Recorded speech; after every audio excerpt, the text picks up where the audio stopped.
নমস্কাৰ। দৰং জিলা সাহিত্য সভাৰ প্ৰকল্প ভৱন নিৰ্মাণৰ আজি এটা ঐতিহাসিক ক্ষণ, কাৰণ প্ৰথমখন ভূমি মহলাৰ প্ৰথমখন ছাদ আমি আজি কাম কৰিছোঁ আৰু এই শুভ মুহূৰ্তটিত বহুকেইগৰাকী বিশিষ্ট ব্যক্তি আহি দৰং জিলা সাহিত্য সভাৰ প্ৰকল্প ভৱন অস্থায়ী কাৰ্যালয়ত ভিৰ কৰিছেহি।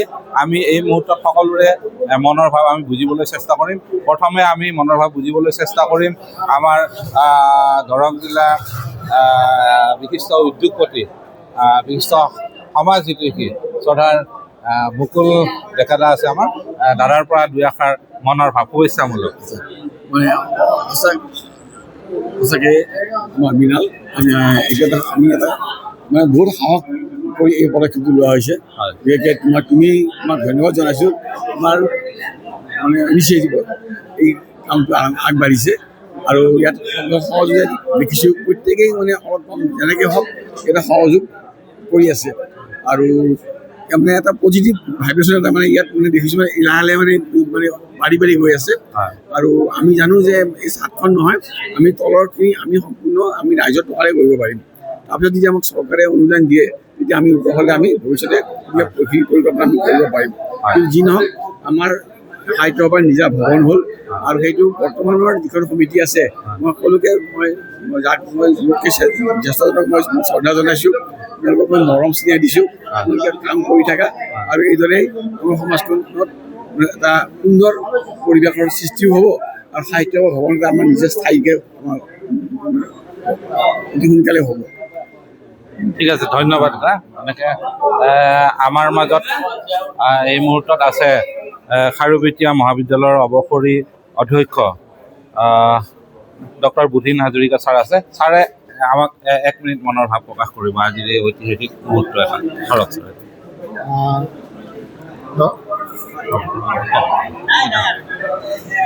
অসম সাহিত্য সভা দৰং জিলা শাখাই আজি সাহিত্য সভা ভৱন নিৰ্মাণৰ কাম হাতত লৈছে। ইয়াত সমগ্ৰ দৰংবাসী আমি অতি উৎফুল্লিত হৈছোঁ, আমি আনন্দ পাইছোঁ যে এই আমাৰ জাতীয় অনুষ্ঠানটি এটি সুন্দৰ গৃহ, সভাকক্ষৰ সৈতে এটি সুন্দৰ গৃহ আমাৰ মঙলদৈ চহৰত হ'বলৈ গৈ আছে। আমি মঙলদৈবাসীয়ে বা যিসকল ব্যক্তিৰ শুভ কামনা আছে আটায়ে মুক্ত হস্তে দান কৰিছে আৰু আমাৰ সাহিত্য সভাৰ যি কাৰ্যনিৰ্বাহক আছে এই কাৰ্যনিৰ্বাহকৰ সদস্যসকলেও অতি নিষ্ঠাৰে তেখেতসকলে বিভিন্নজনৰ ওচৰলৈ গৈছে, বিভিন্নজনক আহ্বান জনাইছে, বিভিন্ন অনুষ্ঠান প্ৰতিষ্ঠানক আহ্বান জনাইছে যে এই সাহিত্য সভা ভৱনটি যাতে সুন্দৰ ৰূপত গঢ়ি তুলিব পাৰে তাৰ কাৰণে তেখেতসকলক সহায় সহযোগ আগবঢ়ায়। আমিও সদায় তেখেতসকলৰ লগত আছোঁ, আমি সদায় থাকিম। অসম সাহিত্য সভাৰ দৰং জিলা শাখাৰ এই ভৱনটি সুন্দৰ ৰূপত গঢ়ি উঠক, তাকে আমি অন্তঃকৰণেৰে কামনা কৰিছোঁ।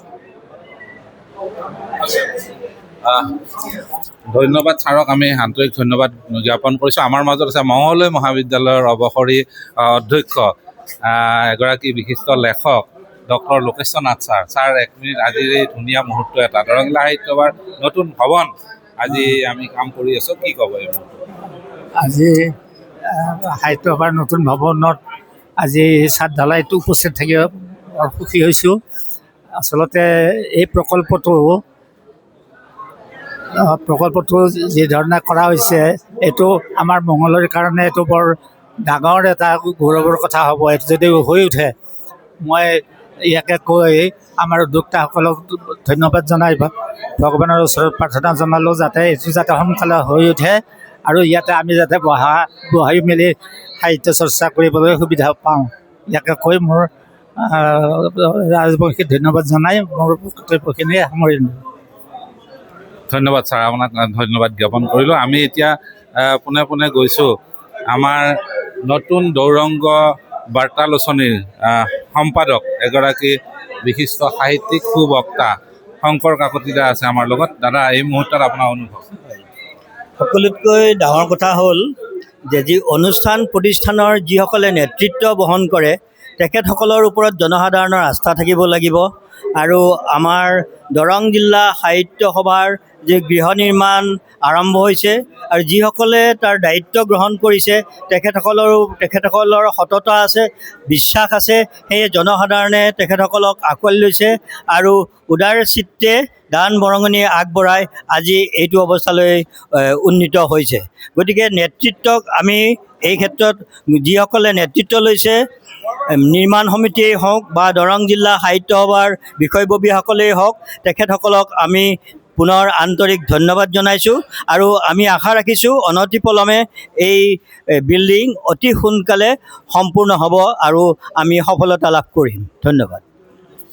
ভূপেন দাই, আপুনি কি ক'ব? 1 মিনিট নহয়, আচলতে এটা বাক্য। আচলতে খুব সুন্দৰ, আজি বৰ আনন্দৰ দিন।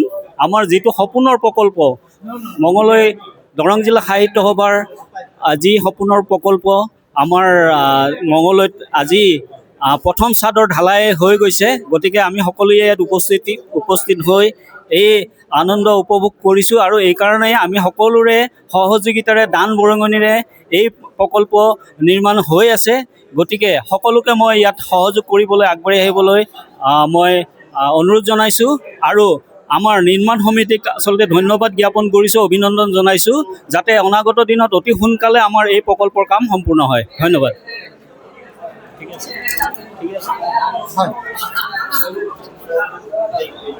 আমি এই মুহূৰ্তত আছে আমাৰ প্ৰাক্তন সভাপতি সাহিত্যিক পেঞ্চনাৰ পৃথুৰাম বৰুৱা মহাশয় আছে। ছাৰ, আপুনি এটা দুটা বাক্যত আজি শুভেচ্ছা দিয়ক, কি মনৰ অনুভৱ? শ্ৰদ্ধাৰ আমাৰ দৰং জিলা সাহিত্য সভাৰ সভাপতি ৰাজবংশী মহাশয়, আমি 1974 চনৰ পৰা দৰং জিলা সাহিত্য সভাত লাগি আছোঁ। এই লাগি থকা মানে এতিয়ালৈকে লাগিয়ে আছোঁ, সভাপতিও হৈছোঁ। আৰু তথাপিতো এই ভৱন নিৰ্মাণৰ সংক্ৰান্তত আমি বহুত চেষ্টা কৰিছিলোঁ, যদি এই চেষ্টা আমি উপনীত হ'ব পৰা নাছিলোঁ। কিন্তু এইখন সমিতিয়ে আৰু এনেধৰণে আগবাঢ়ি গৈছে আৰু ৰাইজৰ ধনেৰে আগবাঢ়ি বৰ্তমান বহুখিনি ওপৰলৈ গৈছে। তাৰ কাৰণে আমি ধন্যবাদ জ্ঞাপন কৰি আছোঁ। এই শুভ যাত্ৰা আৰু ওপৰলৈ আগবাঢ়ি যাওক, এই আশাই কামনা কৰিছোঁ। নমস্কাৰ। ধন্যবাদ জ্ঞাপন কৰিছোঁ। আমাৰ মাজত আছে, হয় ছাৰ, আমাৰ মাজত আছে উপসভাপতি কুঞ্জদেৱী বাইদেউ। আজি বন্তি প্ৰজ্বলন কৰি আজিৰ এই কাম সম্পন্ন কৰিছে। বাইদেউ, এটা বাক্যত শুভেচ্ছা জ্ঞাপন কৰক। আজি আমাৰ দৰং জিলা সাহিত্য সভাৰ এক ঐতিহাসিক মুহূৰ্ত। ইয়াত দৰং জিলাৰ সকলো বৰেণ্য ব্যক্তিয়ে আজি ইয়াত আহি উপস্থিত হৈছে আৰু আমাৰ এই ছাদ ঢালাইৰ যি কাৰ্যসূচী, লগতে প্ৰতিষ্ঠা দিৱসৰ কাৰ্যসূচীত সকলোৱে হিলদল ভাঙি আহি আমাক যি শুভাশীষ দিছিলে, তাৰ কাৰণে আমি নথৈ আনন্দিত আৰু আগন্তুক দিনবিলাক যাতে সুকলমে পাৰ হয় তাৰ কাৰণে ভগৱন্তৰ ওচৰত প্ৰাৰ্থনা জনাইছোঁ। ধন্যবাদ। বাইদেউক ধন্যবাদ জ্ঞাপন কৰিছোঁ।